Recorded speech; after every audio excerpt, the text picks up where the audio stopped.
नंतर जो काही म्हणजे द्रोणाचल नावाचा पर्वत आहे, आता त्या पर्वतावर असणाऱ्या ह्या वेली आहेत महाराज, आणि म्हणजे ह्या वेली आणायचा आहे अशा पद्धतीने बोलू लागले.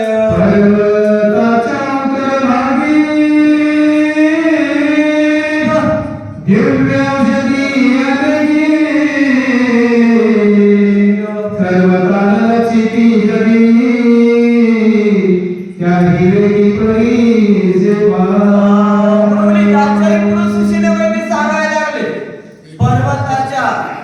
उत्तर भागी म्हणाले महाराज, आणि असणाऱ्या हे दिव्य जे काही औषधी आहे, दिव्य वेली असणाऱ्या म्हणजे त्या ठिकाणी आहे. आता हे जगामध्ये ब्रह्मांडामध्ये दुर्लभ असणारे औषधी आहे, ज्या वेलीचा रस लावल्याबरोबर मेलेले माणूस जिवंत व्हावं, किंवा केवढाही घाम लागलेला असावा तरी म्हणजे ते नाहीसा व्हावा, एवढं सामर्थ्य म्हणजे त्या वेलीमध्ये आहे. आणि म्हणजे सगळ्या ब्रह्मांडात दुर्लभ असणाऱ्या वेली त्या पर्वताच्या शिखरावर आहे महाराज, असं सुशीलाबाई ते बोलू लागले.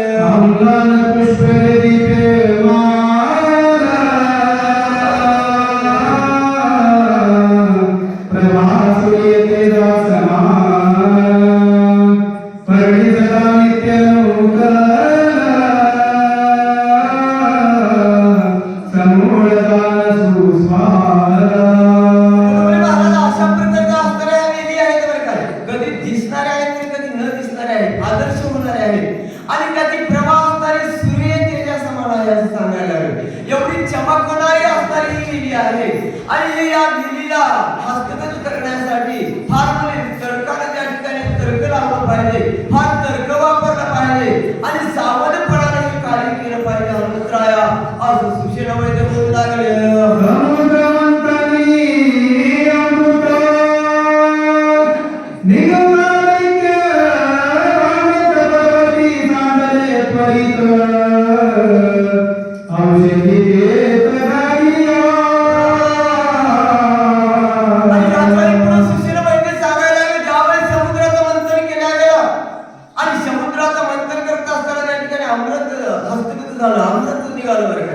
आणि त्या अमृतापायी देव आणि दैत्य त्या ठिकाणी भांडायला लागले, आणि या भांडणामध्ये त्या पर्वताच्या माथ्यावर अमृत सांडलेले आहे, म्हणून त्या ठिकाणी अमृत वेली उगवलेले आहे.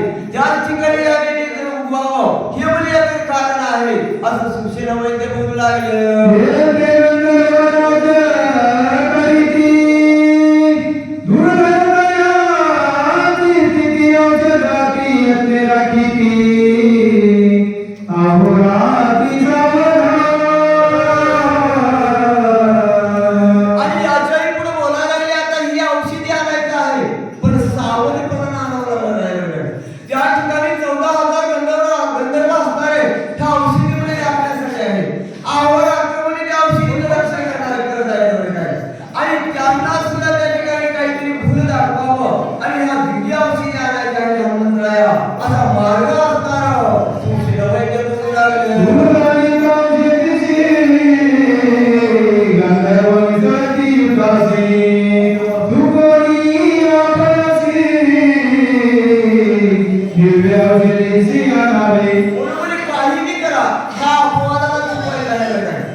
अतिशय मायावी आहे, आणि म्हणजे अनेक प्रकारचा प्रयत्न करतील, कारण त्या ठिकाणी छळ करणारे राक्षस लोक आहेत.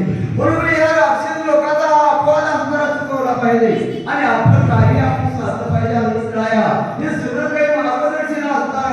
सुशीलाबाई ते बोलू लागले.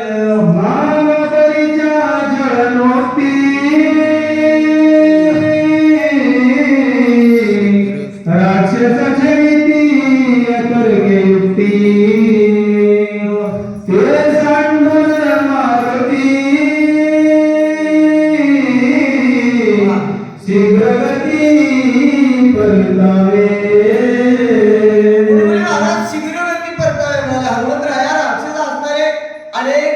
मायावी आहेत बरं काय. अनेक प्रकारच्या माया दाखवतील आणि मायेमधून छळ करणारी ही राक्षसाची जात आहे. राक्षसाला कपट कसं करावं, माया कशी करावी आणि दुसऱ्याला कसं फसवावं हे सांगावं लागणार नाही. ते त्यामध्ये परवीन आहेत. म्हणून म्हणजे या राक्षसाला न करता किंवा यांच्या बरोबर भांडण न करता आपलं कार्य म्हणजे आपण चालवा हनुमंतराया असं त्या ठिकाणी बोलू लागलं. दूरपंथागी अद्वाना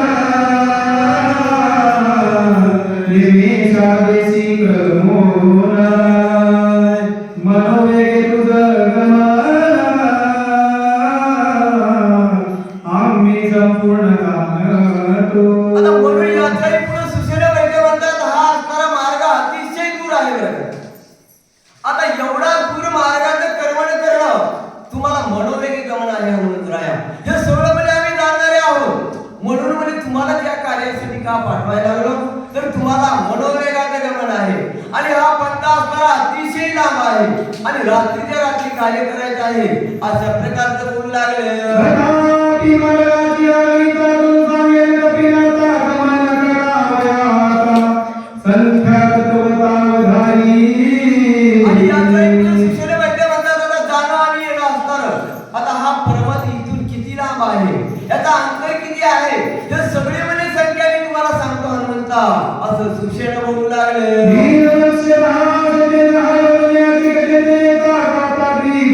पंत निश्चित क्रमावा. पावर का नाराज आता याच्याही थोडं दूरच करते आवाज बरोबर आहे.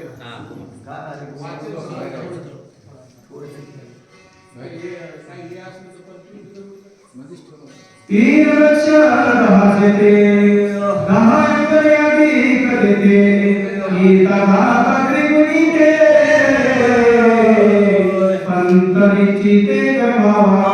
म्हणजे महाराज हा मार्ग असणार 3,10,000 शेती म्हणाले आणि 10 योजना अधिक म्हणाले.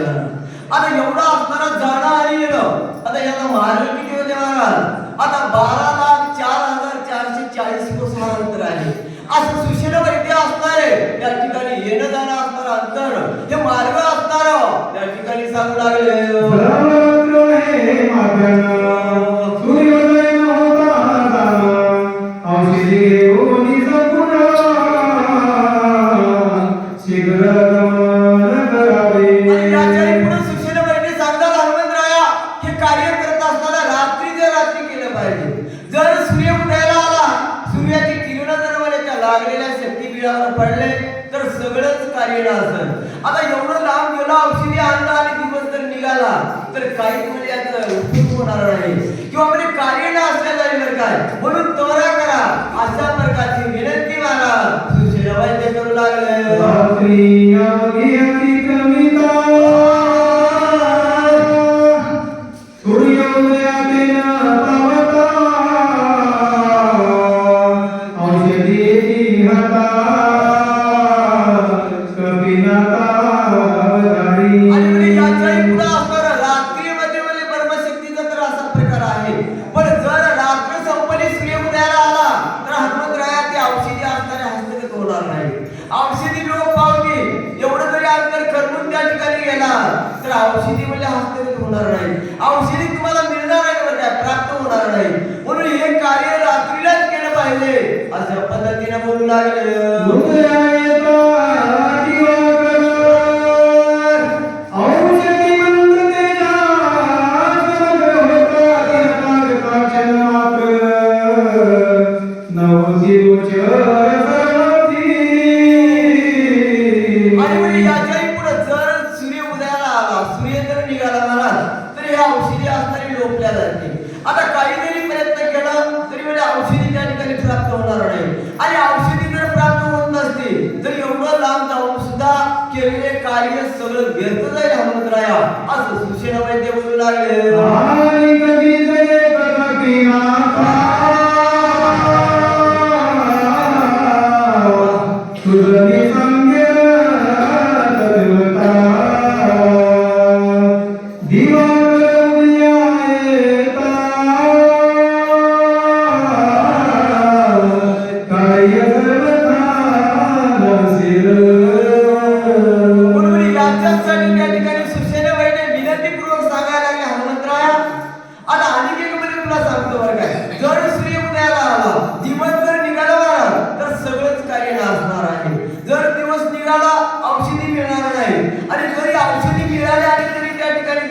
हृदयाला आला तर औषधी या ठिकाणी सुद्धा काम करणार नाही.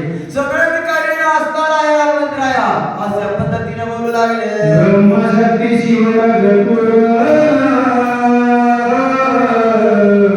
उदया येता सहस्र किरण ज्यावरी घालीचे आपण त्याचा प्राण वाचेना.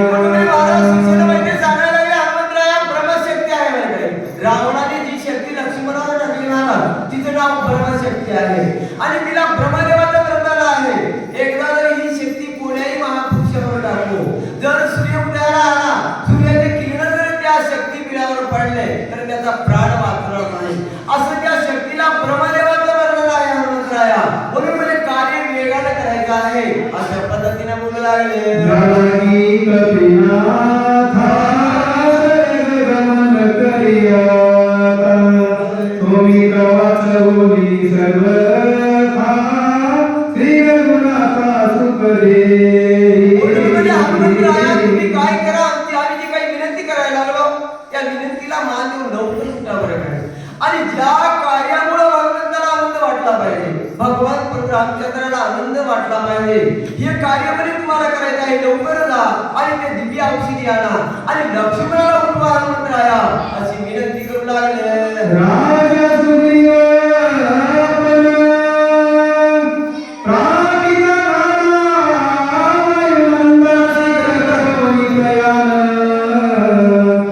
बंधु लक्ष्मण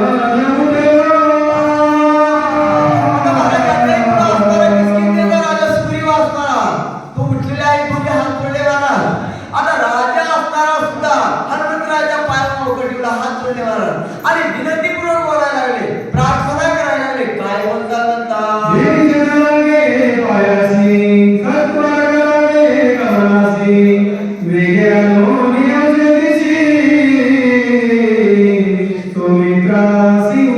राजा सुग्रीव असणारे हात जोडून विनंतीपूर्वक बोलायला लागले हनुमंतराया म्हणजे आता लवकर जा आणि लवकर औषधी आणा आणि लक्ष्मणाला उठवा. याचसाठी राजा असताना सुद्धा हनुमंतरायाला प्रार्थना करू लागला.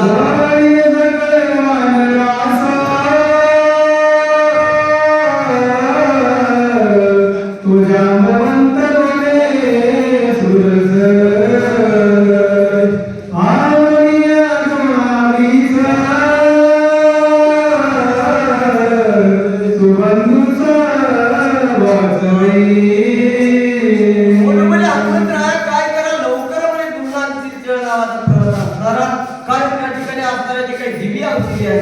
ह्या औषधी म्हणजे लवकर आणायचं आहे आणि म्हणजे सुबंधू असताना म्हणजे लक्ष्मणराया आता लक्ष्मणाला लवकर उठवायचं आहे बरं काय. आणि यासाठी विनंतीपूर्वक तुम्हाला सांगायला लागलो हनुमंतराया असं विनंती करू लागले.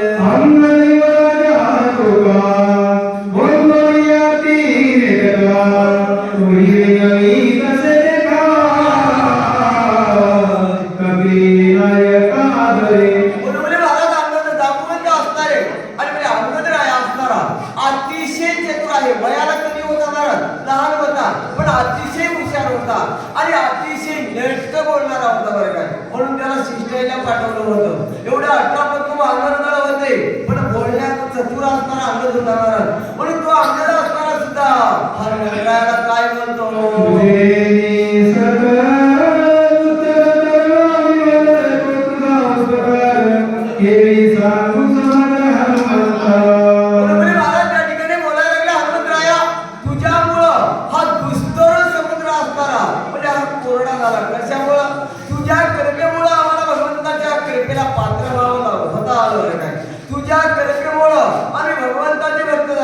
भगवंताची भक्ती करायला लागलो म्हणून म्हणजे भगवान परमात्म्याची आमच्यावर कृपा झाली आणि हे मायारूपी समुद्र असताना सगळा तुझ्या कृपेमुळे म्हणजे कोरडा झाला हनुमंतराया असं त्या ठिकाणी बोलू लागले.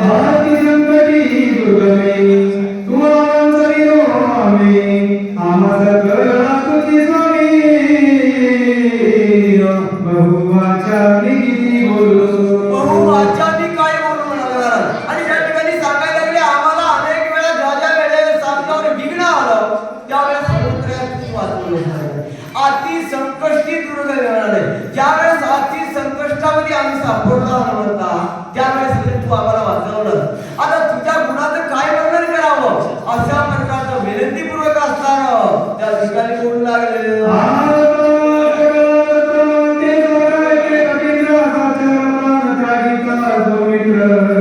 सर्वसंहार होईल. सर्व संहार होईल. आता याच्या पुढे सांगायला लागले हनुमंतराया. आता एवढं विनंतीपूर्वक तुम्हाला का सांगायला लागलो तर म्हणजे जर लक्ष्मणाचा प्राण गेला तर म्हणजे फार या ठिकाणी आकांत होणार आहे. लक्ष्मण जर एकदा आपला प्राण सोडला, प्राण त्याग केला तर म्हणजे काय काय होईल म्हणतात. न देखता लक्ष्मण